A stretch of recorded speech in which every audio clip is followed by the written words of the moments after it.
Sejarah kisah perjalanan hidup Rasulullah mulai lahir hingga wafat yang menggetarkan hati. Bayangkan sebuah malam yang sunyi di padang pasir Makkah. Bintang-bintang bertaburan di langit. Malam itu bukan malam biasa, karena dunia sedang menunggu kedatangan sosok yang akan mengubah sejarah peradaban manusia selamanya. Di sebuah rumah sederhana, lahirlah seorang bayi yang kelak membawa cahaya bagi dunia. Dialah Muhammad bin Abdullah, manusia pilihan Allah, yang kelahirannya sudah diramalkan oleh para nabi sebelumnya. Sebelum kita lanjutkan kisah menggetarkan ini, jangan lupa dukung channel ini dengan menekan tombol subscribe, like, dan share agar semakin banyak orang yang bisa belajar tentang sejarah agung ini. Karena dengan dukunganmu, kita bisa terus menghadirkan kisah-kisah penuh hikmah yang menyejukkan hati. Bagian 1, kelahiran yang ditunggu-tunggu, 570 Masehi, Tahun Gajah. Pada tahun yang disebut Aamul Fiil atau Tahun Gajah, terjadi sebuah peristiwa besar. Pasukan Abraha dengan ribuan tentara dan gajah-gajah perkasa datang untuk menghancurkan Ka'bah. Namun Allah mengirim burung-burung ababil membawa batu-batu kecil dari neraka yang menghancurkan pasukan itu. Peristiwa ini menjadi tanda besar. Tahun itulah Nabi Muhammad SAW dilahirkan. Beliau lahir pada hari Senin, 12 Rabiul Awal, di kota Makkah yang penuh dengan berhala. Saat lahir, ayah beliau, Abdullah, sudah wafat. Ibunya, Aminah, menyambut bayi ini dengan hati penuh kasih. Kabar kelahiran Muhammad segera menyebar, dan sang kakek, Abdul Muthalib, menggendong bayi itu menuju Ka'bah seraya bersyukur kepada Allah. Bagian 2, masa kanak-kanak yang penuh ujian. Muhammad kecil tidak hidup dalam kemewahan. Setelah beberapa hari, ia disusui oleh Halimah Hasadiyah, seorang wanita dari pedalaman. Di rumah Halimah, keberkahan melimpah. Kambing-kambingnya gemuk, air susunya banyak, padahal sebelumnya mereka hidup miskin. Itulah barakah yang Allah turunkan karena keberadaan Nabi kecil. Namun, ujian datang. Saat usia 6 tahun, ibunya, Aminah, meninggal dunia di Abwa. Kini Muhammad menjadi yatim piatu. Sang kakek, Abdul Muthalib, merawatnya hingga wafat ketika Muhammad berusia 8 tahun. Setelah itu, beliau diasuh oleh pamannya, Abu Talib. Bagian 3, masa remaja yang bersih dari dosa. Sejak muda, Muhammad terkenal dengan akhlak yang mulia. Ia tidak pernah menyembah berhala, tidak pernah meminum khamar, dan tidak pernah terlibat dalam kebiasaan jahiliyah. Karena kejujurannya, masyarakat Makkah memanggilnya Al-Amin, yang terpercaya. Beliau pernah menggembala kambing untuk membantu keluarga. Beliau juga ikut berdagang bersama Abu Talib hingga ke negeri Syam. Dalam perjalanan inilah, seorang rahib bernama Buhaira melihat tanda kenabian di punggung Muhammad. Bagian 4, pernikahan dengan Khadijah. Di usia 25 tahun, Muhammad menikah dengan seorang wanita mulia, Khadijah binti Khuwailid.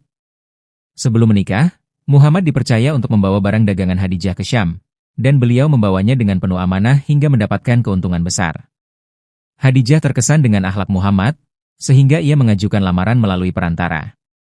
Dari pernikahan ini lahirlah beberapa anak, termasuk Fatimah Az-Zahra. Bagian 5, turunnya wahyu pertama. Ketika usia 40 tahun, Muhammad sering menyendiri di Gua Hira. Beliau bertafakur, mencari kebenaran.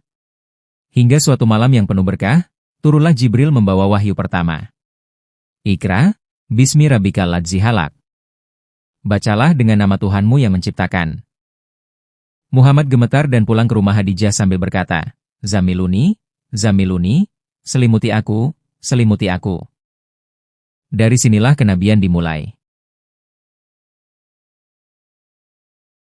Bagian 6, dakwah yang penuh tantangan. Awalnya dakwah dilakukan secara sembunyi-sembunyi. Orang pertama yang masuk Islam adalah Khadijah, kemudian Abu Bakar, Ali bin Abi Thalib, dan Zaid bin Haritsah. Setelah 3 tahun, Allah memerintahkan untuk berdakwah terang-terangan. Maka Nabi mengumpulkan keluarganya, menyeru mereka kepada Islam. Namun, dakwah ini mendapat perlawanan keras dari kaum Quraisy. Mereka menyiksa para sahabat, membaikot kaum muslimin, hingga memaksa Nabi keluar dari Makkah. Bagian 7, Hijrah ke Madinah, titik balik sejarah. Ketika tekanan di Makkah semakin keras, Allah memerintahkan Nabi untuk hijrah ke Madinah. Peristiwa hijrah ini menjadi awal penanggalan Islam. Nabi bersama Abu Bakar bersembunyi di Gua Sur, sementara musuh-musuh Quraisy mencarinya. Namun Allah melindungi beliau dengan mukjizat sarang laba-laba dan burung merpati di pintu gua. Sesampainya di Madinah, umat Islam menyambut beliau dengan penuh kegembiraan. Dari sinilah Islam berkembang pesat. Bagian 8. Perang-perang besar dalam Islam. Setelah hijrah, umat Islam terlibat dalam berbagai peperangan untuk mempertahankan agama. Perang Badar, kemenangan besar meski jumlah pasukan Islam sedikit. Perang Uhud, ujian berat, Nabi terluka, Hamzah syahid. Perang Handak, kaum muslim menggali parit untuk menghadapi pasukan Quraisy. Setiap peperangan mengandung pelajaran tentang kesabaran, strategi, dan tawakal kepada Allah. Bagian 9. Fathu Makkah, pembebasan kota Makkah. Setelah bertahun-tahun diusir dari Makkah, Nabi kembali dengan pasukan besar. Namun beliau tidak membalas dendam.